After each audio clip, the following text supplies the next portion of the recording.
Ukraine and Russia are getting closer to a major swap of prisoners after they exchanged lists of captives for release. They contain the names of 1,000 soldiers from each side who would be exchanged in one of the largest such swaps of the war. Thousands of Ukrainian soldiers and civilians are in Russian custody, and the UN has warned of widespread abuse. DW's Rebecca Ritters met with one mother in Kyiv campaigning for her son's release. The last time I saw him was in December 2021. He came home just for vacation. He always came for his father's birthday. Tetiana's son Artem has spent the last 3 years in a Russian prison. He was a soldier in Ukraine's Azov regiment, defending the city of Mariupol through its 3-month-long siege. The city would eventually fall, and as Russian troops encircled, Tetiana received what would be the last communication from her son. I received an SMS from him in the evening where he wrote that there would be no contact for a long time. But don't worry, everything is really fine. I love you and I'm proud of my parents. Just days later, Ukraine's commander-in-chief ordered the last remaining Azov troops to surrender, with a promise they'd soon be exchanged and returned to Ukraine. 3 years on, Artem and hundreds of others from his regiment remain in Russian custody, along with thousands of other soldiers and civilians. In the 21st century, children are in such torture chambers. I'm a mother, I can't do anything. The worst thing is that I understand that at this moment he can be tortured, he can be there. I don't know what to do with him, I can't do anything. Instead, she lobbies her government, who she believes should be doing more. It seems to me that our government is doing a lot, but they could do better. There are many questions about how the prison exchange lists are formed. Where is the guarantee that it's your son who gets there? No one can explain this to us. Every single day for more than a year, Tetiana has made the 2-hour round trip into Kyiv to hand-deliver a letter of petition to the president's office. Their lack of acknowledgement adds to the pain. At least feel that you are doing something, that you are not sitting. You're just doing what you can.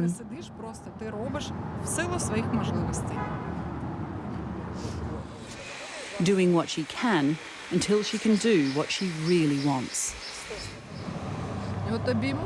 I will hug him and say that I love him more than anything in the world. The best, the most valuable that I have. Without thinking, I would give everything I have for him.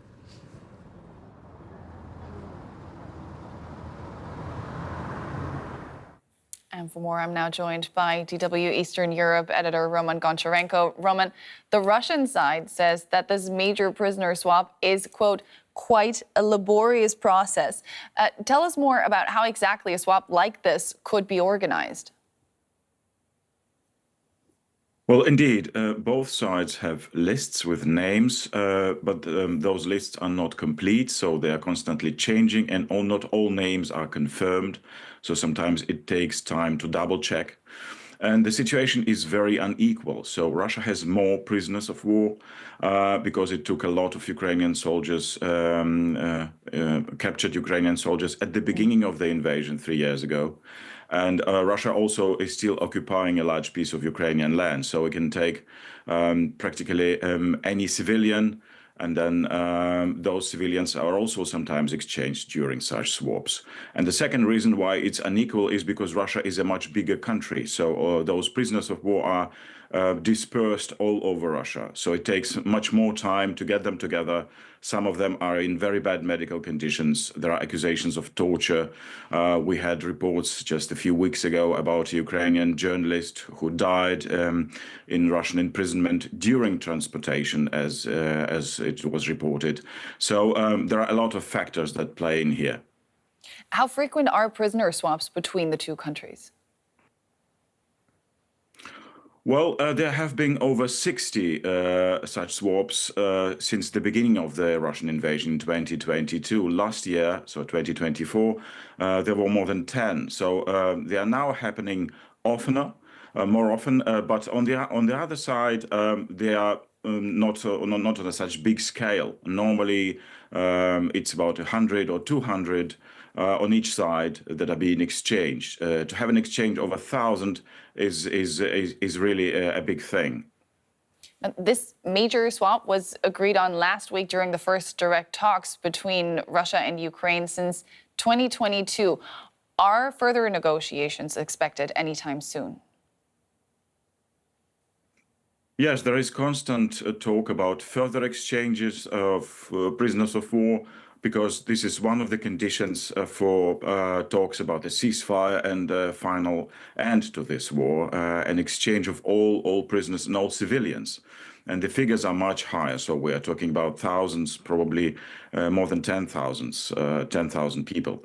So it will take time, and we can expect more swaps in the future. And of course, the political negotiations are being prepared, probably in Vatican in June. But the Russian side is saying that they need more time to prepare more thoroughly, whereas Ukrainians say we are ready to negotiate as soon as possible. That was DW Eastern Europe editor Roman Goncharenko. Thank you so much, Roman.